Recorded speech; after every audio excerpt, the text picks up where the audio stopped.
Monsoon सत्र का छठा दिन आज बजट सत्र फिर होगा। बजट सत्र पर होगी फिर बहस। नीट और अग्निवीर मामले में विपक्ष का हंगामा रह सकता है जारी। आज से शुरू होगा यूपी विधानसभा का मानसून सत्र। 2024-25 का पहला अनुपूरक बजट पेश करेगी सरकार। कई अहम मुद्दों पर हो सकती है चर्चा। दिल्ली आईएएस कोचिंग हादसे का मामला पहुंचा हाईकोर्ट। सेफ्टी गाइडलाइन और मुआवजा तय करने की मांग। बेसमेंट में चल रहे 13 अवैध coaching centre seal. Delhi high court आज केजरीवाल की गिरफ्तारी अंतरिम याचिका पर सुनाएगा फैसला। 17 जुलाई को फैसला रखा था सुरक्षित। नियमित जमानत याचिका पर भी होगी सुनवाई। सुप्रीम कोर्ट में सिसोदिया की पुनर्विचार याचिका पर सुनवाई आज। दिल्ली शराब नीति मामले में 16 महीने से हिरासत में ईडी सीबीआई के केस में दर्ज है। महाराष्ट्र में अगले 4 दिन तक जारी रहेगी आफत की बारिश। यूपी पंजाब समेत देश के इन राज्यों में भी आईएमडी का अलर्ट जारी। आप देख रहे हैं के न्यूज, खबरों का साथी। नमस्कार, आपका स्वागत है। मैं हूं मनोज मानस। यूपी विधानसभा का मानसून सत्र की हम बात करेंगे। आज से मानसून सत्र की शुरुआत हो रही है। आज से यूपी विधानसभा की मानसून सत्र की शुरुआत हो चुकी है। आपको बता दें 11 बजे से आज से विधानसभा सत्र की शुरुआत हो जाएगी। 29 जुलाई से 2 अगस्त तक ये सत्र चलेगा। सत्र में कई अध्यादेशों को पटल पर रखा जाएगा। अधिसूचनाओं को सदन के पटल पर रखा जाएगा। 30 से 31 जुलाई और 1 से 2 अगस्त को विधायी कार्य होंगे। यूपी राज्य राजधानी क्षेत्र अध्यादेश 2024 सदन में पेश होगा। अन्य क्षेत्र विकास परिषद अध्यादेश 2024 भी पेश होगा। यूपी नजूल संपत्ति अध्यादेश 2024 सदन में पेश होगा। साथ ही यूपी विधियां संशोधन अध्यादेश सदन में पेश होगा। 30 जुलाई को यूपी सरकार अनुपूरक बजट पेश करेगी। सरकार 2024-25 का पहला अनुपूरक बजट पेश करेगी। 2025 को होने वाले कुंभ को लेकर भी धनराशि स्वीकृति हो सकती है। आपको बता दें बसों की खरीद के लिए धनराशि जारी होगी।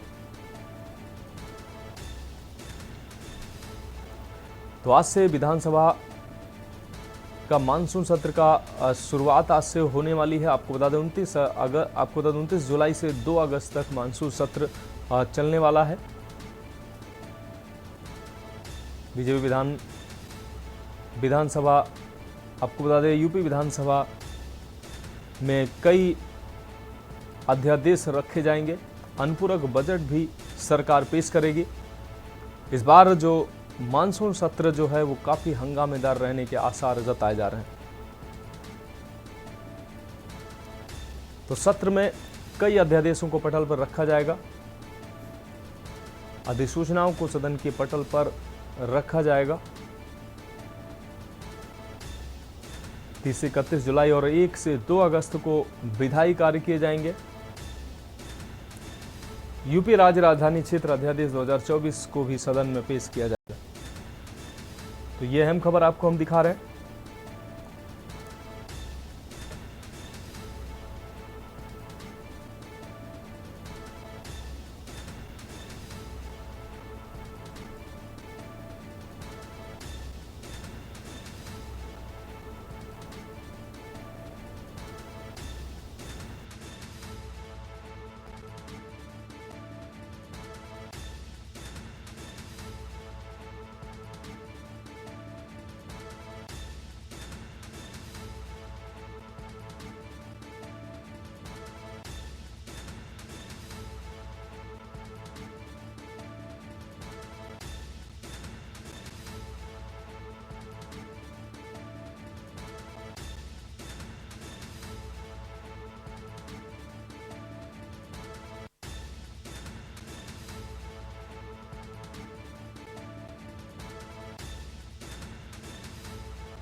यूपी विधियां संशोधन अध्यादेश भी सदन में पेश होगा। तो 29 जुलाई से 2 अगस्त तक मानसून सत्र चलने वाला है।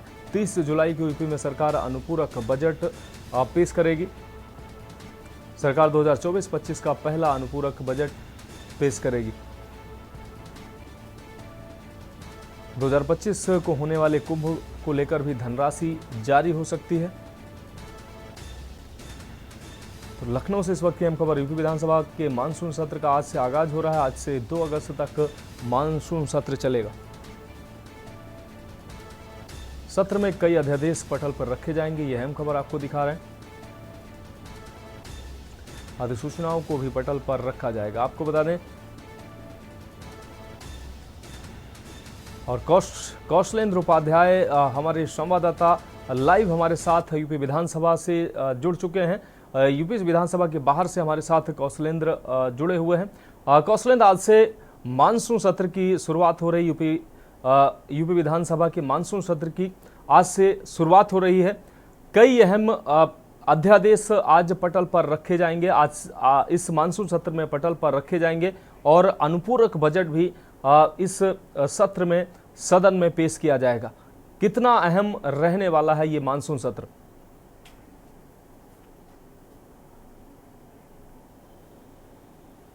देखिए, आपको बताएं कि जो सत्र है, क्योंकि मानसून सत्र है, ऐसे में हम तो हो ही जाता है पूरे प्रदेश के लिए। अनुपूरक बजट जो पास हुआ था, जो बजट सत्र था, उसमें जो पास हुआ, जिन विभागों में धन का अभाव, अनुपूरक बजट ला के उसको पूरा किया जाता है कि जिससे जो कार्य योजनाएँ हैं, जो योजना है वो लगातार चलती रहें और कहीं अगर ज़रूरत हो सरकार के जो है लोगों की मदद के लिए तो भी चलती रहे, इसलिए अनुपूरक बजट इसको लाया जाता है। और जो मानसून सत्र है, जो आज का पहला दिन है, क्योंकि संभावना है कंडोलेंस हो जाएगा, 2 घंटे सदन चलने के बाद जो है कंडोलेंस हो जाएगा। जो विधायी कार्य होंगे, तमाम जो विधायकों के जो प्रश्न लगे हैं वो तमाम ऑनलाइन उनके जो है मंत्रियों के पास पड़ेंगे, जिसका वो जवाब दे सकें।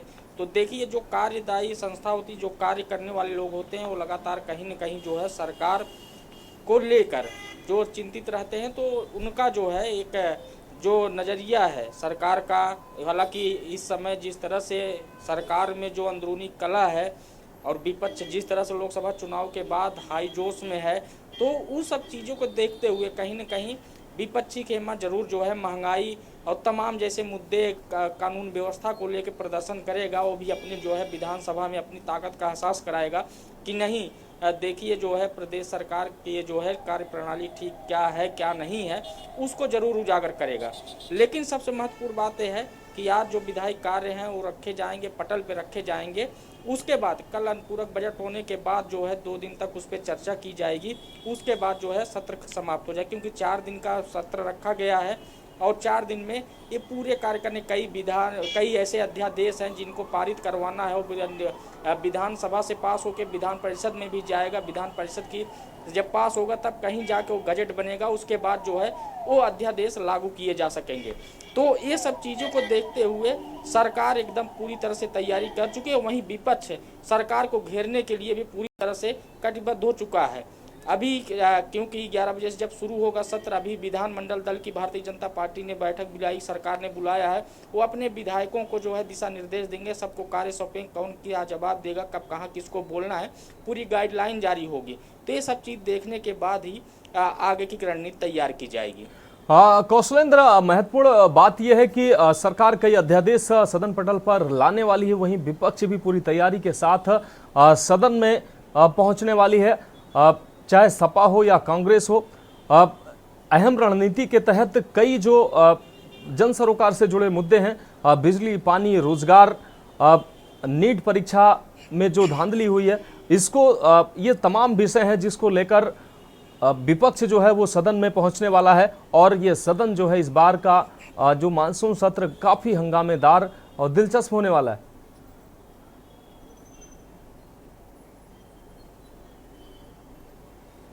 जी बिल्कुल, देखिए क्योंकि लगातार जो है विपक्ष हमेशा सरकार पे हमलावर रहा है और लगातार हमला करता भी चला आया है, चाहे वो समाजवादी पार्टी के राष्ट्रीय अध्यक्ष अखिलेश यादव हों या चाहे कांग्रेस के नेता हों। तो इन सब चीज़ों को देखते हुए कहीं न कहीं हंगामेदार तो रहेगा ही सत्र, मानसून सत्र की। हालांकि 4 दिन का है, सरकार का एक मंशा है कि कितने जल्दी हम अपने विधेयकों को पास करा लें, ये भी एक बहुत बड़ी चुनौती है। लेकिन सरकार को घेरना विपक्ष का काम है। जनहित मुद्दों को लेकर जो है लगातार उनको एक चीज़ एहसास कराना कि नहीं, जो कानून व्यवस्था है, महंगाई है, बेरोजगारी है और जो परीक्षाएं निरस्त हुई। हालांकि यूपी सरकार ने अभी देखी उत्तर प्रदेश पुलिस की परीक्षा की डेट के ऐलान कर दिया है, तो उसको भी कहीं ना कहीं ये चर्चा में जरूर शामिल करेंगे कि चाहे जो भी गड़बड़ियां हुई, लेकिन हम उसको जो है लेके परीक्षा कराने के लिए कटिबद्ध हैं और हमने डेट निर्धारित कर दी है। तो लगातार जो है सरकार भी अपने काम कर रही है, लेकिन जो वर्तमान परिस्थिति है, क्योंकि मानसून सत्र है, बाढ़ से हुए नुकसान को लेके क्या बजट पास हुआ है, कितने लोगों की मदद की गई है, सरकार को जिम्मेदारी है अगर सरकार उस पर जवाब देगी, क्योंकि विपक्ष इन सब चीज़ों को लेके घेरेगा जरूर कि कहीं न कहीं जो है जो कमियां रही हैं, जो स्थितियां रही हैं विभागवार, चाहे वो स्वास्थ्य से संबंधित रही हो, चाहे वो सिंचाई संबंधित रही हो, तमाम ऐसी जो है योजनाओं को लेकर सरकार को विपक्ष जरूर घेरेगा। लेकिन सरकार की भी जिम्मेदारी है कि उनके जवाब को देते हुए अपने कार्य को आगे बढ़ाएं और जो तमाम जो विधेयक इनको पास करवाने हैं उसको पटल पर रख के विधानसभा से पास करवा के कहीं न कहीं उसको विधान परिषद में भी पास करवाने की पूरी कोशिश जरूर जारी रहेगी।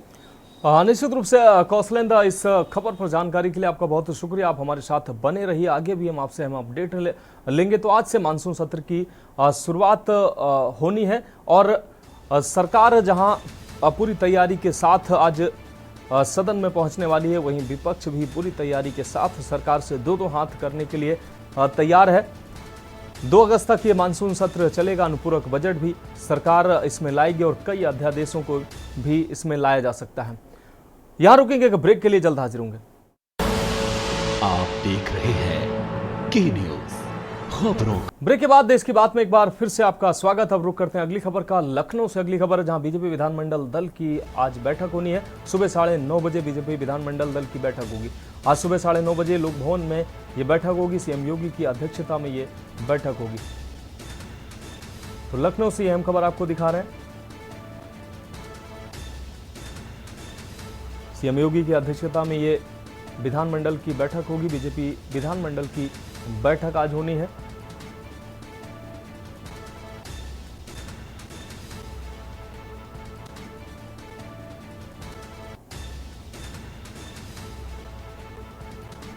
तो आज सुबह 9:30 बजे से यूपी विधानमंडल की बैठक होगी। सीएम योगी के अध्यक्षता में ये बैठक होगी।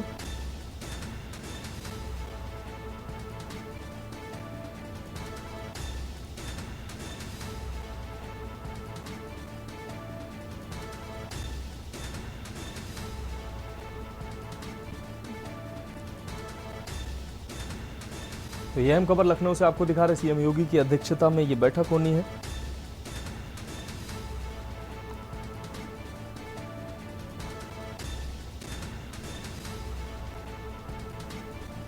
सुबह 9:30 बजे से विधानमंडल दल की बैठक होगी।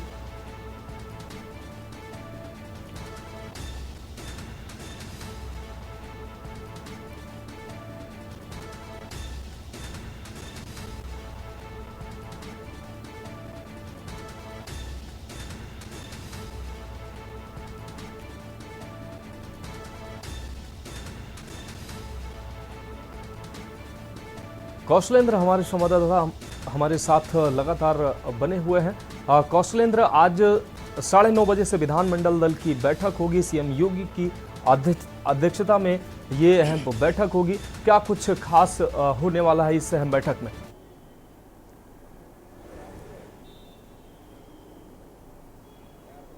देखिए, क्योंकि मानसून सत्र शुरू है आज से, उसके बाद जो है जो विधानमंडल दल की बैठक होती है, सरकार की तरफ से व्हीप जारी होता है, जिसमें संसदीय कार्य मंत्री अपनी बात को बताते हैं कि आखिर में सरकार को अगर विपक्ष जब घेरेगा तो कौन किसके जवाब देगा, या प्रश्नकाल जब समय आएगा जिन मंत्रियों के विभागों से प्रश्न पूछे जाएंगे उनको जवाब देना है। तो ये सब पूरी गाइडलाइन जारी होगी। उसके बाद विपक्ष का कैसे जवाब दिया जाए, ये पूरी तरह गाइडलाइन बनती है और सभी को एक कार्य दिया जाता है। मंत्रियों को भी बताया जाता है कि उनको किस तरह से अपने विभागों को जो है हर समीक्षा करके और कैसे पूरा जवाब देना है कि जिससे जो प्रश्न करता हो संतुष्ट हो सके और सदन पे जो है अपनी बात रखी जा सके। तो ये सब चीज़ों को लेके अभी 9:30 बजे जो है बैठक शुरू होगी विधानमंडल की, और मुख्यमंत्री योगी आदित्यनाथ उसकी अध्यक्षता करेंगे और वो दिशा निर्देश भी देंगे सभी विधायकों और मंत्रियों को। हालांकि विधायकों और मंत्रियों का लोक भवन में शुरू हो चुका है। तमाम लोग वहां बैठक में शामिल होने के लिए पहुंचने लगे हैं और इसके लिए कल ही सबको सूचना दे दी गई थी के जितने विधायक हैं भारतीय जनता पार्टी के, सरकार के जितने भी लोग हैं, सभी को सूचना दे दी गई थी कि वो समय से पहुंच जाए, विधानमंडल दल की बैठक में शामिल हों और सरकार के जो दिशा निर्देश है उसका पालन करेंगे इस सत्र में, जिससे जब विपक्ष हंगामा करे तो उनको क्या जवाब देना है, क्या बात कहनी है, पूरी उसकी जानकारी आज यहाँ पे दी जाएगी। निश्चित रूप से कौशलेंद्र, आज से मानसून सत्र की भी शुरुआत होने वाली है। ऐसे में विधानमंडल की ये जो बैठक हो रही है, ये बैठक कितनी महत्वपूर्ण है, क्योंकि विधानसभा का जो आज से मानसून सत्र शुरू हो रहा है, इस सत्र में तमाम चर्चाएं जो कि अभी तक पार्टी की तरफ से लगातार जो चर्चाएं होती रही हैं, चाहे केशव प्रसाद मौर्य की बात ले लें या पार्टी में तमाम ऐसे सवाल होते रहे। ऐसे में अब विधानमंडल दल की बैठक और उसके बाद विधानसभा सत्र की शुरुआत।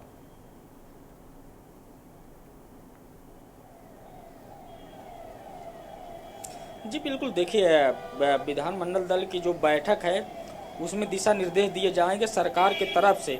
जो स्थितियां हैं, जो आप देखेंगे कि जो सरकार इस समय जो घिरी हुई अंदरूनी कलह को, चाहे डिप्टी सीएम केशव प्रसाद मौर्य हो, मुख्यमंत्री योगी आदित्यनाथ और तमाम जो विधायक जो है सवाल उठाए हैं अभी तक, उनको लेकर क्या दिशा निर्देश, क्या बात कहनी है, अगर विपक्ष उस पर जो है बात करता है या उस पर हंगामा करता है तो उस पर क्या जवाब दिया जाएगा और किसको ये जिम्मेदारी दी जाएगी, ये पूरी बात वहाँ पे बताई जाएगी कि आखिर में अगर विपक्ष इन सब चीज़ों को, पार्टी गाइडलाइन को लेकर अगर बात करता है तो कौन नेता उस पर क्या जवाब देगा, ये पूरी जो है जिम्मेदारी तय हो जाएगी सत्र में। क्योंकि हंगामा होने के आसार हैं, तमाम मुद्दे को लेकर विपक्ष सरकार को घेरेगा ही।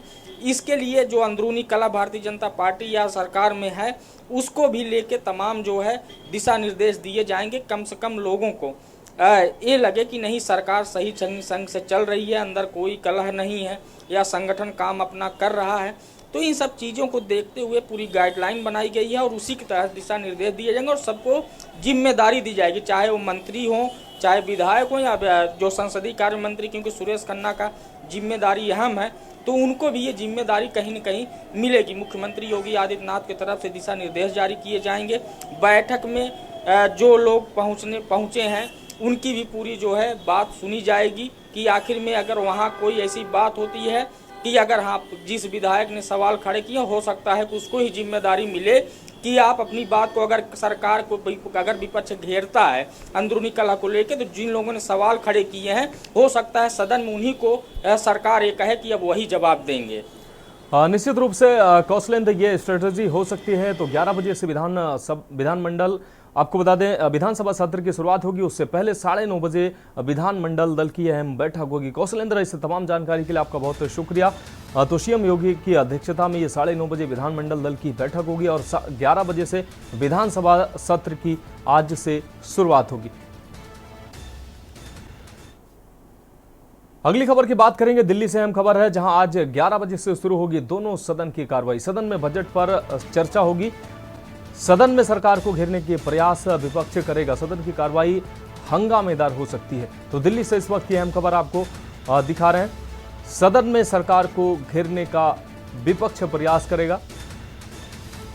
सदन की कार्रवाई हंगामेदार हो सकती है। आपको बता दें बजट के बाद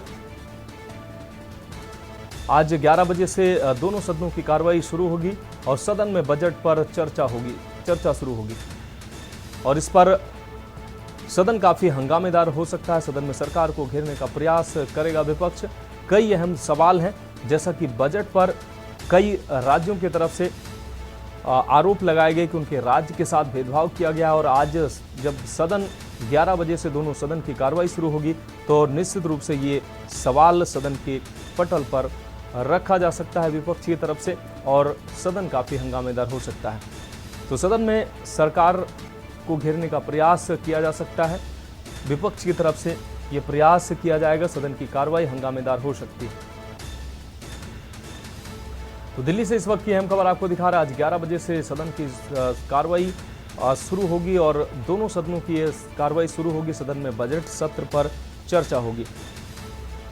सदन में सरकार को घेरने का प्रयास करेगा विपक्ष।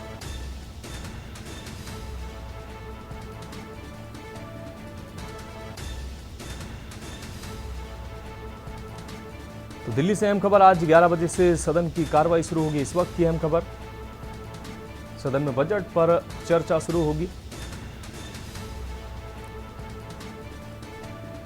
सदन में सरकार को घेरने का प्रयास करेगा विपक्ष। इस वक्त की अहम खबर आपको दिखा रहे हैं। सदन की कार्रवाई हंगामेदार हो सकती है। तो दिल्ली से इस वक्त की अहम खबर, आज 11 बजे से सदन की दोनों सदनों राज्यसभा और लोकसभा की कार्रवाई शुरू होगी। सदन में बजट पर शुरू होगी चर्चा। और फोन लाइन पर हमारे विशेष संवाददाता अखिलेश सिंह दिल्ली से हमारे साथ जुड़ चुके हैं। अखिलेश जी, आज से दोनों सदन की आज कार्रवाई शुरू होगी। 11 बजे दोनों सदनों की कार्रवाई शुरू होगी, राज्यसभा और लोकसभा। बजट सत्र पर आज चर्चा हो सकती है और काफी हंगामेदार आज का जो सत्र है वो हो सकता है। अखिलेश जी, संसद के आज दोनों सदनों में सदन की कार्रवाई करीब 11 बजे शुरू होगी और जब लोकसभा और राज्यसभा में सदन की कार्रवाई बजट को लेकर होगी तो उस दौरान सदन में बजट पर चर्चा होगी। पर चर्चा के दौरान आपको बता दें कि आज राहुल गांधी को समय दिया गया है कि सदन पर उनको अपना पक्ष रखने के लिए। तो विपक्ष को जो 4 घंटे का मौका मिला था उसमें लंबा समय भी बाकी है।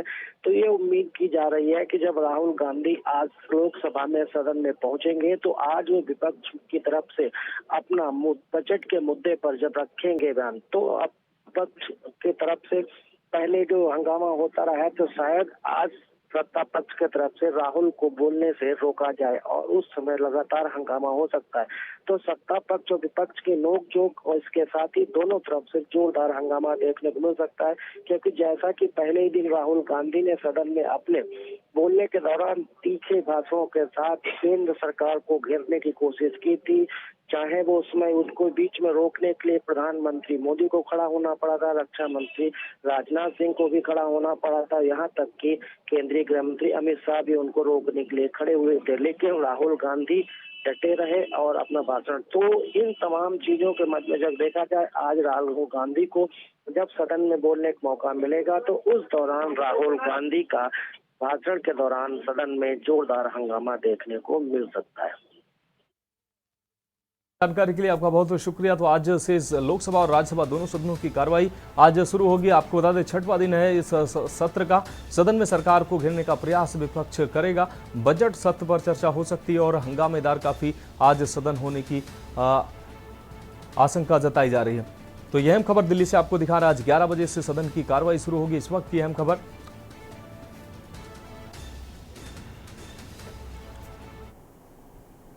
तो देश की बात में वक्त एक ब्रेक का है, जल्द हाजिर होंगे। आप देख रहे हैं के न्यूज, खबरों का सार। ब्रेक के बाद देश की बात में एक बार फिर से आपका स्वागत है। रुक करते हैं अगली खबर का। दिल्ली से अहम खबर सामने आ रही है। आईएएस कोचिंग इंस्टीट्यूट में छात्रों की मौत का मामले को लेकर राउल्स एकेडमी पर कार्रवाई हुई है। मालिक अभिषेक गुप्ता और देशपाल न्यायिक हिरासत में भेजे गए हैं। दोनों को 14 दिनों की न्यायिक हिरासत में भेजा गया है।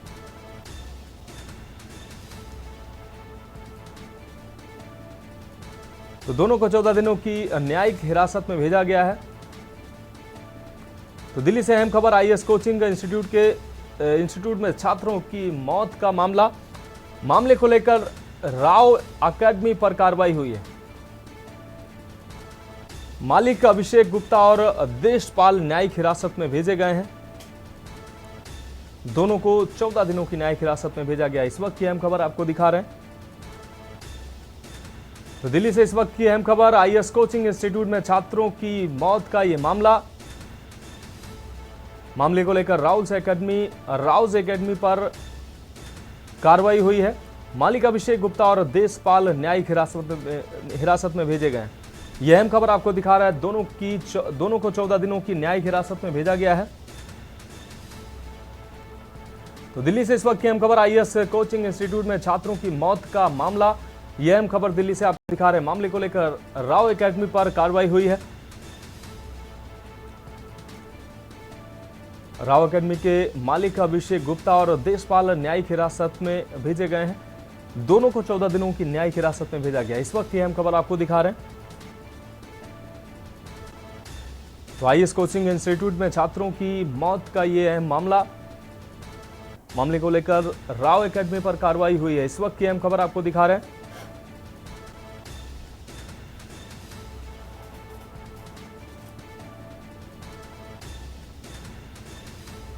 दोनों को 14 दिनों की न्यायिक हिरासत में भेजा गया है।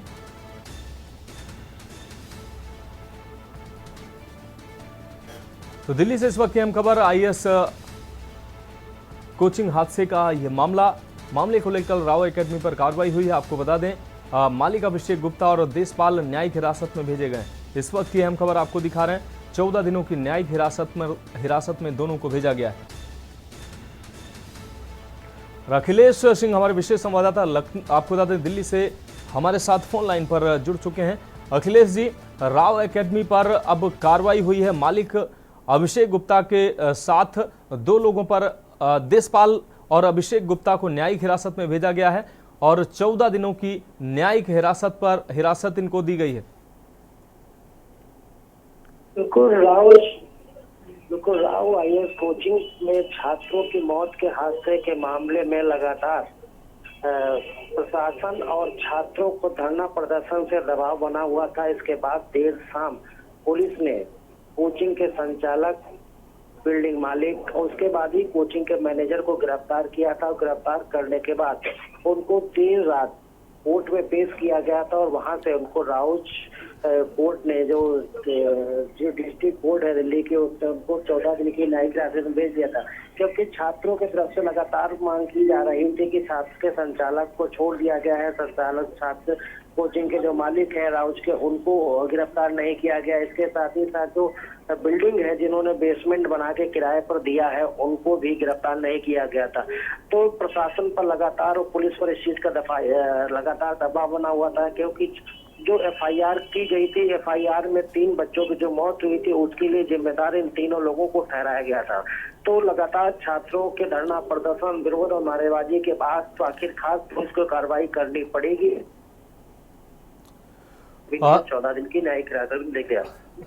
जी अखिलेश जी, इस तमाम जानकारी के लिए आपका बहुत शुक्रिया। तो आपको बता दें आईएएस कोचिंग सेंटर हादसे का ये मामले को लेकर राउज एकेडमी पर कार्रवाई हुई है। आपको बता दें 14 दिनों की न्यायिक हिरासत पर भेजे गए हैं अभिषेक गुप्ता और देशपाल। यहां रुकते हैं, एक ब्रेक के लिए जल्द हाजिर होंगे। आप देख रहे हैं की न्यूज। ब्रेक के बाद इसकी बात में एक बार फिर से आपका स्वागत है। रुक करेंगे अगली खबर का। इस बीच हरदोई से अहम खबर सामने आ रही है। हरदोई से इस वक्त की अहम खबर, जनपद से इस वक्त की ये बड़ी खबर।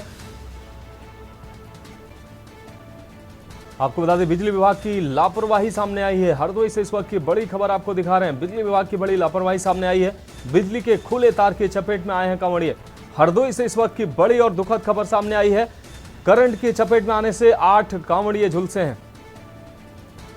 इस वक्त ये बड़ी और अहम खबर हरदोई से आपको दिखा रहे हैं। करंट की चपेट में आने से 8 कांवड़िए झुलसे हैं। बिजली विभाग की बड़ी लापरवाही सामने आई है। खुले तारों की चपेट में आए हैं सभी कांवड़िए। सभी घायलों को इलाज के लिए अस्पताल में भर्ती कराया गया है। एडिशनल एसपी, सीओ आदि मौके पर पहुंचे हैं।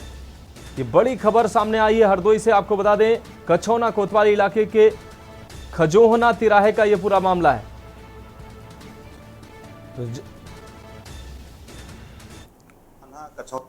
खजौना गांव का है, जहां पर आज गांव पे पिकअप डाला पे सवार होकर कावड़िए जा रहे थे। तभी गांव के रास्ते पे ही उनका डाला संतुलित हो गया और बिजली के तारों से छू गया। इसमें 8 लोग झुलस गए, जिसमें तत्काल उनको सीएससी ले जाया गया, जिसमें से 6 की हालत बिल्कुल सामान्य है। उनको इलाज के बाद छुट्टी दे दी गई। इसमें 2 लोग हैं, उन थोड़ा सा ज़्यादा झुलसे हैं, हालांकि उनकी स्थिति सामान्य है। उनको बेहतर इलाज हेतु सेंटर रेफर किया गया है। तो 8 कांवड़िए झुलसे हैं। आपको बता दें आलोक हमारे संवाददाता हरदोई से ज़्यादा जानकारी के लिए हमारे साथ जुड़ गए हैं। आलोक, बिजली विभाग की बड़ी लापरवाही से ये हादसा हुआ। 8 कांवड़िए खुले तारों की चपेट में आए हैं, जिससे गंभीर रूप से वो झुलसे हैं। क्या कुछ अहम अपडेट है? कांवड़ियों को समुचित इलाज मिल पा रहा है? किसी के हताहत होने की कोई खबर? हताहत होने की कोई अभी तक खबर नहीं है। 2 कांवड़ियों की स्थिति गंभीर है, जिनको लखनऊ रेफर किया गया है। ये मामला कछौना कोतवाली का जो गांव है खजौना है, वहां से कल संदेश शाम कांवड़ियों का एक जत्था जो है मेहंदी घाट, हरदोई के मेहंदी घाट जलाभिषेक करने के लिए, जल लेने के लिए जा रहा था, जहां पर मल्लावा गौसन मार्ग पर एक तिराहे पर हाई टेंशन की चपेट में जो उससे डाला, पिकअप डाला था, उसमें लगा डीजे का लोहे का तार उसकी चपेट में आ गया, जिससे 8 कांवड़िये उछलस गए थे, जिससे प्रशासन में हड़कंप मच गया और आनंद में तमाम पुलिस अधिकारी और प्रशासन के लोग पहुंच गए थे, जिससे उनको जो है तुरंत रेस्क्यू किया गया और उनको अस्पताल भेजा गया। और 8 कांवड़ियों में 2 गंभीर थे, जिसको लखनऊ भेज दिया गया, बाकी लोगों की छुट्टी कर दी गई। स्थिति सामान्य है, अभी तक कोई हताहत होने की कोई खबर नहीं मिल रही है। निश्चित रूप से आलोक, इस तमाम जानकारी के लिए आपका बहुत शुक्रिया। तो आपको बता दें कि 8 कांवड़ियों के झुलसने की खबर सामने आ रही है। आपको बता दें कि बिजली के खुले तारों से यह हादसा हुआ है।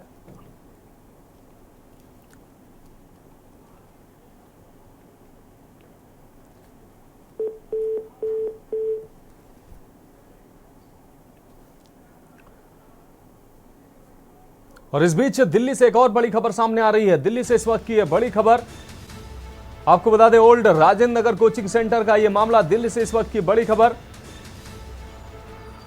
हादसे के बाद एमसीडी की बड़ी कार्रवाई सामने आई है। इस वक्त की यह बड़ी खबर आपको दिखा रहे हैं। एमसीडी ने 13 सिविल सेवा संस्थानों के बेसमेंट सील किए हैं।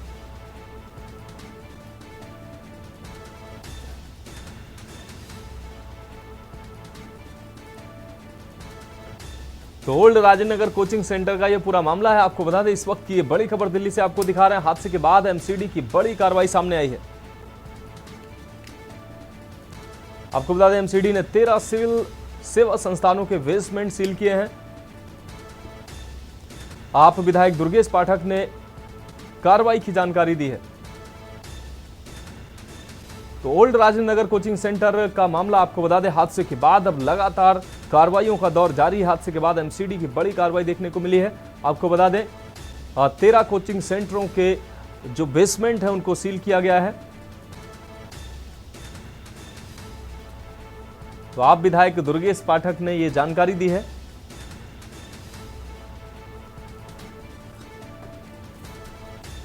तो old Rajendra Nagar coaching centre का यह मामला आपको बता दें,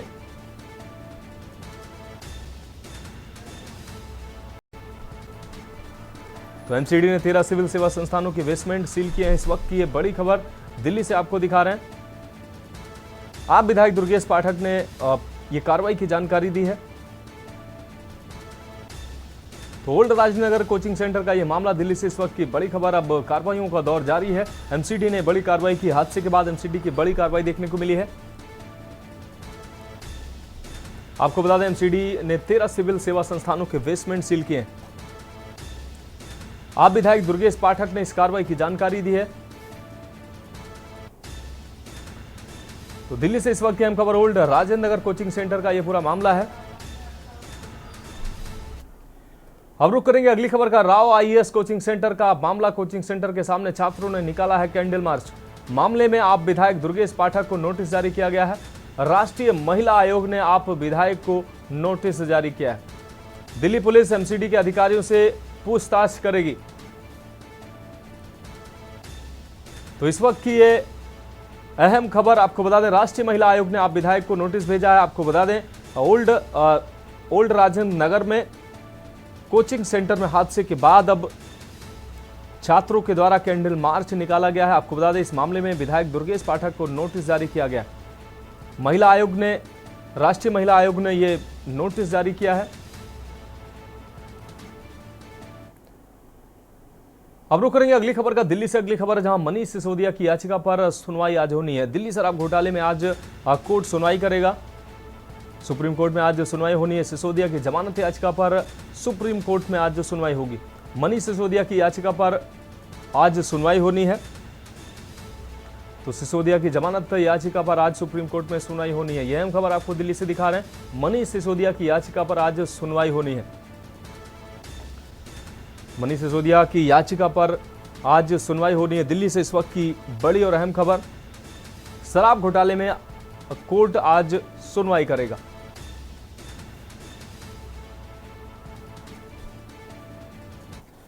अब रुक करेंगे अगली खबर का। आगरा से अगली खबर है, जहां बम बम भोले की जयकारों से गूंजे हैं शहर के शिवालय। दूसरे सोमवार को आगरा में भी लगाई जाती है परिक्रमा।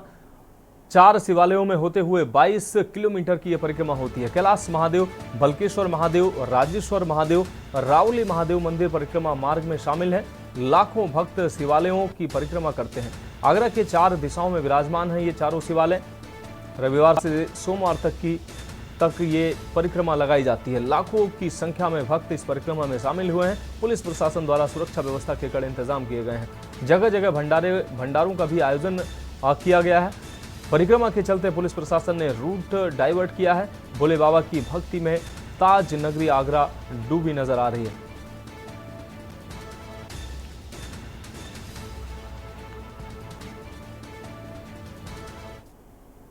तो खबरों में एक और ब्रेक का वक्त है, जल्द हाजिर होंगे। आप देख रहे हैं के न्यूज, खबरों का सारथी।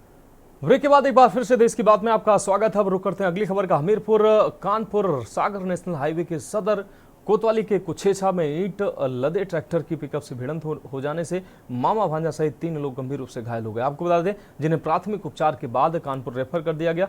तीनों की हालत नाजुक बनी हुई है। कानपुर नगर के थाना सजेती के आनूपुर निवासी 40 वर्षीय मुन्ना अपने 34 वर्षीय भांजे जब्बार के साथ पिकअप से महोबा से वापस लौट रहा था। तभी कुछेछा के पास सामने से आ रहे ईंट से भरी ट्रैक्टर ट्रॉली से पिकअप की सीधी भिड़ंत हो गई। कुछेछा चौकी इंचार्ज दारा सिंह ने मौके पर मौजूद लोगों के साथ मिलकर क्षतिग्रस्त वाहनों को रोड से किनारे किया।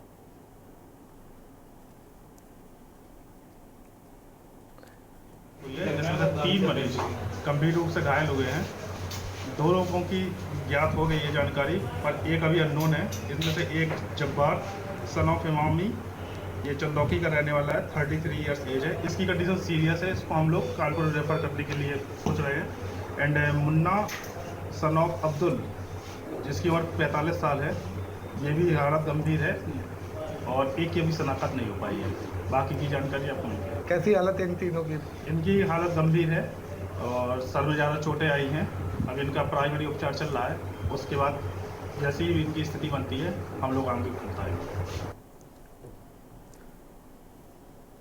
अब रुक करेंगे अगली खबर का। खबर गाजीपुर से है, जहां पर 5 नाबालिग लड़कियों को बहला फुसलाकर भगाने वाली एक महिला को पुलिस ने गिरफ्तार कर लिया है। प्रयागराज में आरपीएफ ने 5 नाबालिग लड़कियों को बरामद किया है। मामला गाजीपुर के सदर कोतवाली क्षेत्र के रजवेपुर देहाती गांव का है, जहां से 5 नाबालिग लड़कियां 26 जुलाई को घर से लापता हो गई थी। बताया जा रहा है कि गाँव की ही एक महिला लड़कियों को अच्छी नौकरी का लालच देकर अपने साथ भगा ले गई थी। परिजनों की शिकायत पर पुलिस अलर्ट हुई तो लड़कियों के साथ आरोपी महिला को आरपीएफ ने प्रयागराज में पकड़ लिया।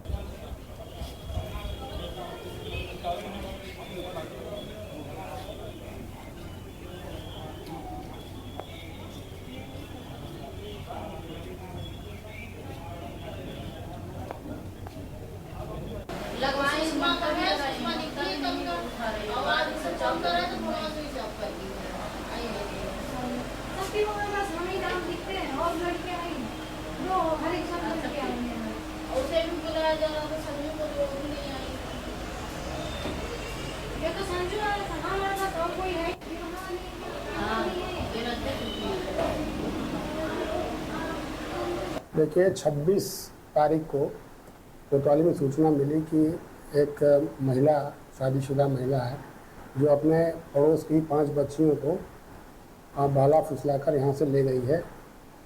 ये सूचना पे हम लोगों ने जब छानबीन करना शुरू किया और नंबरों की डिटेल जानना शुरू किया तो जानकारी हुई कि ये ट्रेन से मुंबई की तरफ जा रही है। इस सूचना पे हम लोगों ने संबंधित आरपीएफ, जीआरपी को भी इसकी सूचना दी और आरपीएफ ने इसमें काफ़ी सक्रिय योगदान किया। आरपीएफ की मदद से और 5 बच्चियों की बरामदगी सुनिश्चित की गई है और जो महिला उनको भाला फुसला कर ले जा रही थी उसकी भी गिरफ्तारी की गई है। कहाँ से इनकी गिरफ्तारी हो पाई? आरपीएफ ने ही पकड़ा था और आरपीएफ ने वहाँ अपने बच्चियों को सीडब्ल्यूसी में भेजा था। विधिक कार्रवाई हमारे कोतवाली थाना क्षेत्र से हुई है। अब बात करते हैं अगली अहम खबर की। रतलाम के प्रसिद्ध मां कालिका माता मंदिर में ड्रेस कोड लागू हो गया है। मंदिर में अब मर्यादित कपड़ों में आने का नोटिस लगाया गया है। बरमूडा, हाफ पैंट और वेस्टर्न कल्चर कपड़ों में आना निषेध किया गया है। हालांकि ऐसे लोगों को मंदिर में प्रवेश तो दिया जाएगा, लेकिन उन्हें साथ ही समझाइश भी दी जाएगी। ये सरकारी आपको बता दें ये सरकारी मंदिर है जिसका प्रबंधन जिला प्रशासन करता है। बीते कुछ समय से देखने में आ रहा था कि बहुत से पुरुष भी हाफ पैंट, बरमूडा और कैफ्री जैसे अमर्यादित कपड़े पहनकर मंदिर में पहुंच जाते हैं। वहीं कुछ लोग तो नाइट सूट और डैमेज जीन्स पहनकर मंदिर में दर्शन के लिए आते हैं, जो कि बेहद आपत्तिजनक है। ऐसे में मंदिर की शुचिता को बरकरार रखने के लिए अब मंदिर प्रबंधन ने मंदिर के बाहर नोटिस चस्पा किया।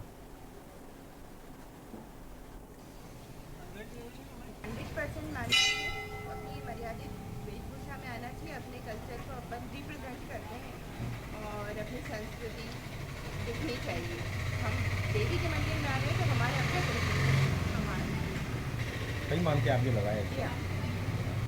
सब धर्म प्रेमी से निवेदन है कि आप मंदिर पे आ रहे हो तो जैसे ध्यान रखो मर्यादा के। मंदिर का जो शॉर्ट मतलब पुरुष के लिए भी है, शॉर्ट चड्डे पहन के आते हैं तो वो फटी वगैरह जो पेंट डैमेज रहती है तो इनका आप ध्यान रखो। ये धार्मिक स्थल पे आप पहन के ना आओ। और साथ ही साथ महिला उनके लिए भी जो वेस्टर्न कपड़े रहते हैं यहाँ प्रतिबंध है, अलाउ नहीं रहेंगे वो।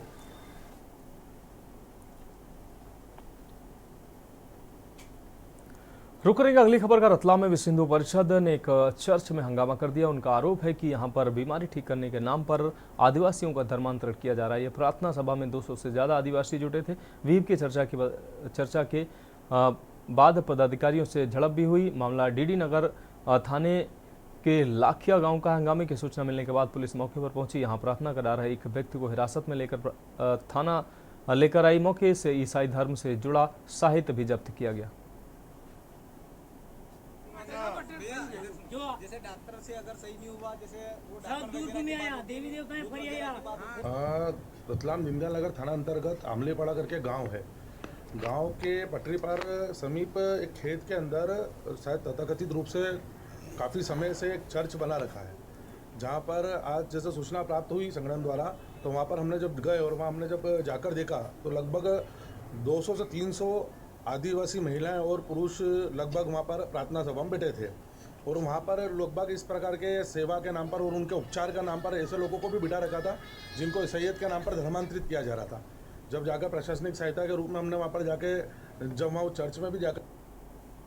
इस बीच दिल्ली से अहम खबर सामने आ रही है। आपको बता दें दिल्ली से इस वक्त की अहम खबर, old Rajendra Nagar coaching centre का एक मामला।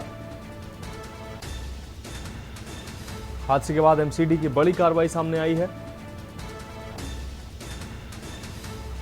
एमसीडी ने 13 सिविल सेवा संस्थानों के बेसमेंट सील किए। आप विधायक दुर्गेश पाठक ने कार्रवाई की जानकारी दी है। इस बीच एक और अहम खबर दिल्ली से सामने आ रही है। ये अहम खबर आपको दिल्ली से दिखा रहे हैं। आपको बता दें ये खबर आईएएस कोचिंग सेंटर में हादसा। आईएएस कोचिंग सेंटर में हादसे से जुड़ा ये मामला। आप विधायक दुर्गेश पाठक को नोटिस जारी हुआ है। राजेंद्र नगर से आप विधायक हैं दुर्गेश पाठक।